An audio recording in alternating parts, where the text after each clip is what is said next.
സമയമില്ല എന്ന തോന്നൽ. എന്നാൽ സമയമുണ്ടാകുന്നൊരു സമയമുണ്ട്, സമയമുണ്ടാകുന്നൊരു സന്ദർഭമുണ്ട്. അതെപ്പോഴാ? ടൂറ് പോകുമ്പോൾ ലോകത്തിന്റെ നാനാഭാഗങ്ങളിൽ പിശാച് ഒരുക്കി വെച്ച വലകൾ, ഒന്നുകിൽ പടച്ചതമ്പുരാൻ ശിക്ഷിച്ച കേന്ദ്രങ്ങൾ, അല്ലെങ്കിൽ പടച്ചതമ്പുരാന്റെ ശിക്ഷക്ക് അർഹമായ അവകാശപ്പെട്ട കേന്ദ്രങ്ങൾ, ആണും പെണ്ണും മെടകലരുന്ന, ആണുങ്ങൾക്ക് വസ്ത്രം കൂടുകയും പെണ്ണുങ്ങൾക്ക് വസ്ത്രം കുറയുകയും ചെയ്യുന്ന, നൂൽബന്ധങ്ങൾ നശിച്ചു പോകുന്ന ദൂർത്തടിക്കപ്പെട്ട കേന്ദ്രങ്ങൾ. അവിടങ്ങളിലേക്ക് ടൂർ പോകുമ്പോൾ ആ വാപ്പയും ഉമ്മയും മക്കളും ഭാര്യയും ഭർത്താവും ഒന്നിച്ചോ അല്ലാതെയോ ഒക്കെ പോകുമ്പോൾ അവിടെ ചെന്നാൽ വാച്ച് നിശ്ചലമാകുന്നു, ക്ലോക്ക് നിശ്ചലമാകുന്നു. സെക്കൻഡ് സൂചി അനങ്ങുന്നില്ല, മിനിറ്റ് സൂചി അനങ്ങുന്നില്ല, മണിക്കൂർ സൂചി അനങ്ങുന്നില്ല. പോണ്ടേ? പോണ്ട. പോകണം, അല്ല നാളെ പോകാം, മറ്റന്നാൾ പോകാം. ബന്ധുവീടുകളിൽ പോയാൽ 5 മിനിറ്റ് ഇരുന്നാൽ പറയും സമയമല്ല പോട്ടെ. പാപ്പാനെ സന്ദർശിക്കാൻ പോകുന്ന വിസിറ്റിംഗ് പ്രൊഫസർമാരുണ്ട്. അമ്മോശനെ എന്നും കാണുക, അമ്മായിമ്മയെ എന്നും കാണും. ബാപ്പാനിമ്മാനും കാണാൻ സമയമല്ല. പാപ്പ പോട്ടെ, സമയമല്ല. ഈ മനുഷ്യന്മാർ ടൂറ് പോയാൽ അവിടെ സൂര്യൻ പോലും ഉദിക്കുന്നില്ല, അസ്തമിക്കുന്നില്ല, സമയം നിശ്ചലമായി നിൽക്കുന്നു. പണവും അങ്ങനെ തന്നെയാണ്. ഒരു കൊച്ചുമകളെ, ഒരു കൊച്ചുമകന്, വേറൊരാളുടെ കൊച്ചുമകന് കെട്ടിച്ചു കൊടുക്കുവാൻ വേണ്ടി എത്ര ലക്ഷങ്ങളാണ് സുഹൃത്തെ ചെലവഴിക്കുന്നത്? എന്തിനാണ് ഈ വിവാഹമാമാങ്ങൾ? എന്താ അതുകൊണ്ട് ആവശ്യം?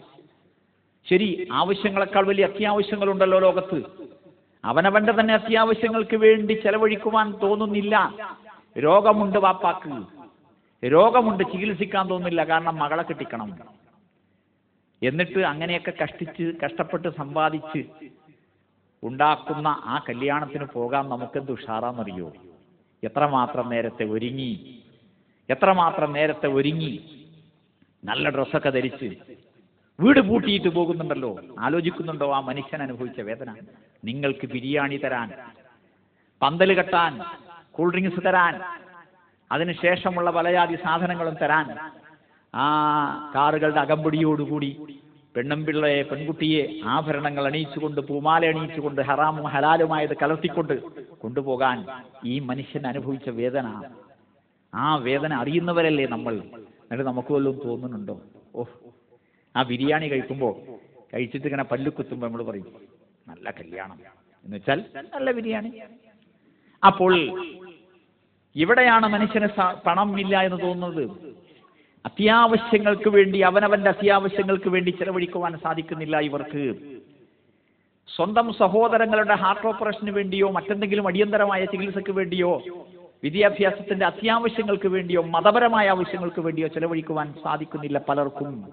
മദ്രസക്ക് വേണ്ടിയോ, കോളേജിന് വേണ്ടിയോ, ഓർഫനേജിന് വേണ്ടിയോ, സ്വന്തം നാട്ടിലൊരു വരിസംഖ്യ കൊടുക്കാൻ വേണ്ടിയോ പല മാസങ്ങളോളം കടമാക്കിയിട്ട് പിന്നെ മരിക്കാൻ നേരത്തെ ആ മക്കൾ കടം വീട്ടല് മിക്കവാറും. കാരണം എന്താ?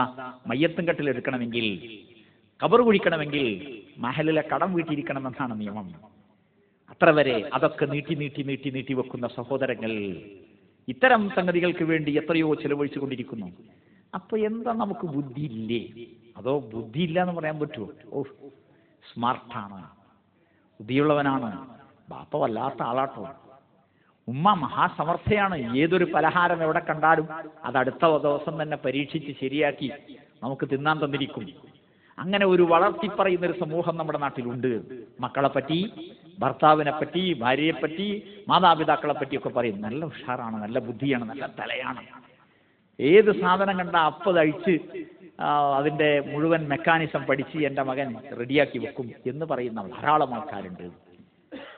പിന്നെ എന്താണ് ഇവിടെയൊക്കെ ഒരു ബുദ്ധിമാന്യം, ഒരു പിരാന്ത്, അല്ലെങ്കിൽ ഒരു മാനസിക അസുഖം മാതിരി, അല്ലെങ്കിൽ ലേശം പിരി ഇളകിയ മാതിരി? ഇതൊന്നും മനസ്സിലാകായിക. എവിടെയാണ് പിഴച്ചത്? സർവശക്തനായ പ്രപഞ്ചത്തിന്റെ തമ്പുരാനെ ആരാധിക്കുന്ന വിഷയത്തിൽ ബുദ്ധി എവിടെ പോയി? നമ്മൾ മത്സരയോട്ടം നടത്തുന്നുണ്ട് ദുനിയാവിന് വേണ്ടി, എല്ലാവരുമല്ല, കുറെ ആളുകൾ. ഇവിടെയാണ് റസൂലുള്ളാഹി സ്വല്ലല്ലാഹു അലൈഹി വസല്ലമയുടെ ഉത്തരം, ചോദ്യം. മുഅ്മിനുകളിൽ ആരാണ് ബുദ്ധിമാന്മാർ? ആരാണ് മനുഷ്യന്മാരിൽ ബുദ്ധിയുള്ളവർ? മൻ അക്കിയ സുന്നാസ്,